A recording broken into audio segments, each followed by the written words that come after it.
With the construction industry suffering more than most in the recession, this year's Little Britain Challenge Cup, the industry's corporate regatta, was expected to be a more muted affair than usual.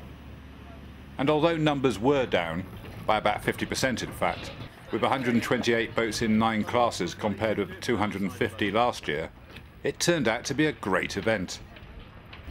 It was certainly smaller, and the giant aircraft hangar of the Marquis was missing from Cowes Yacht Haven, but this event had the best conditions of the entire summer, and the sailors enjoyed great courses and superb racing. Ashore, the crews were well fed and entertained, and there was a really nice feel to the regatta this year. Perhaps the enforced reduction in size will have revitalised this 22-year-old event.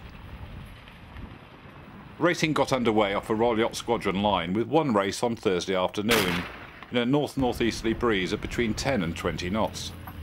Class 0 was first away, heading east off the squadron line. The number and size of the boats in this class, with the largest boats, were both down this year. The 6 boats included 3 Far 45s, a Humphreys 42, a DK 46 and a Rogers 46. The fleet headed to their first mark of Norris before beating across the tide to a mark on the mainland shore. A series of up and downwind legs followed in the eastern Solent, before a long downwind leg back to the finish at Cowes. It was the class's highest rated boat, the Rogers 45 Yeoman 32, which enjoyed the downwind legs the most. They gave her perfect wind angles for her asymmetric spinnaker, and she went on to take her only race win on corrected time at the event.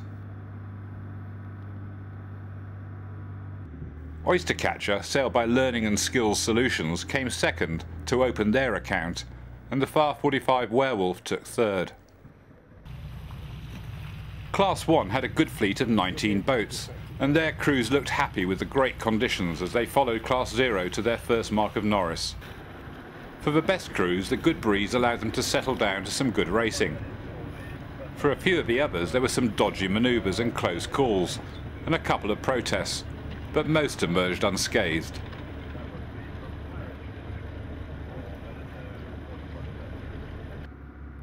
In contention were Imtech Technical Services sailing Erebale, and Ian Sayer & Co. on the Pro Navia 42 Sayer Jackson Assassin. But it was Capita Simmons which laid down their marker for the series by taking the win ahead of the other J133 in the class, King Louis, sailed by Hawk Property and Mansa Practice. In third was the J122 Ginger, sailed by the Sir Robert McAlpine 2 team.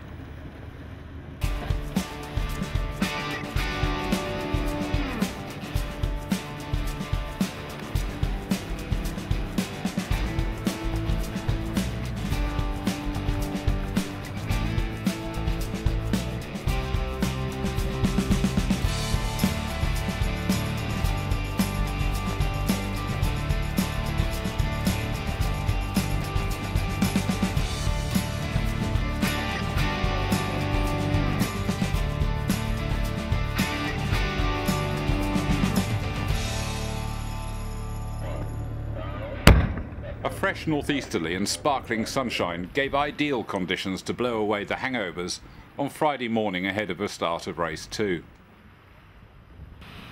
Principal Race Officer Simon van der Bill sent the fleets west on a fast run against the building flood tide, which kicked up a lively Solent chop as the race progressed. The northeasterly oscillated through 30 degrees at times and gusted up to 20 knots, which gave the crew some lively downwind moments to focus their minds.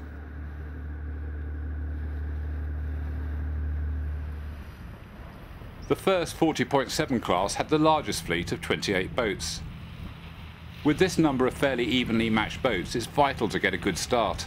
Not only does this mean being on the line when the gun goes, but on these downwind starts it means having a good spinnaker hoist. Some boats managed one or the other, but few managed both, and many couldn't achieve either. The fleet stayed close to the island shore as they headed west against the tide. Mitchelson Formwork were looking as if they'd be one of the teams contesting the title in this class. Another was the crew from Byrne Brothers, who were pushing hard near the front, while Briggs and Forrester had a second in the first race and were looking good in this one too.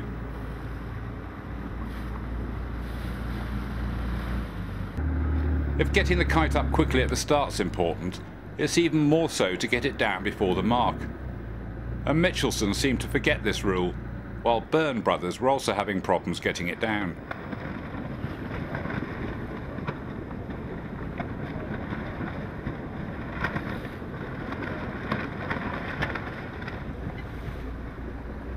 There was a choppy sea at Hampstead Ledge as most of the 40.7s arrived en masse, but somehow they made it round without too many problems.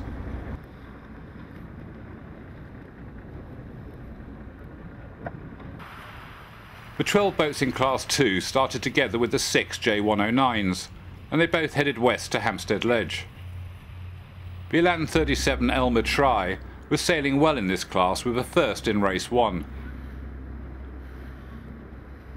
This run was testing the helmsman and crews to keep the boats in balance and try to prevent them rolling on the short, steep waves.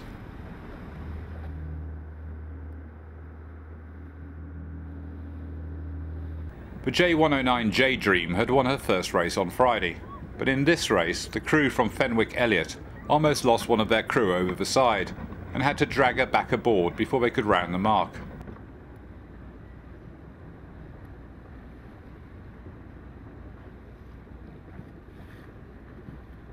Another J109 having problems at this mark was Munkenbeck, which learnt that trawling your kite is not fast.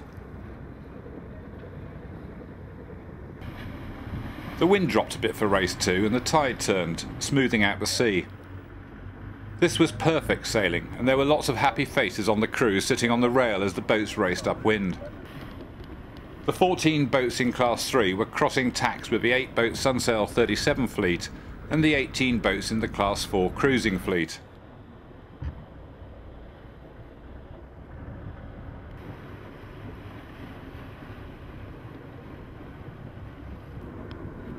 The boats in Class 4 and 5 all sail without spinnakers to give their crews a more relaxed time, although their desire to win seems undiminished.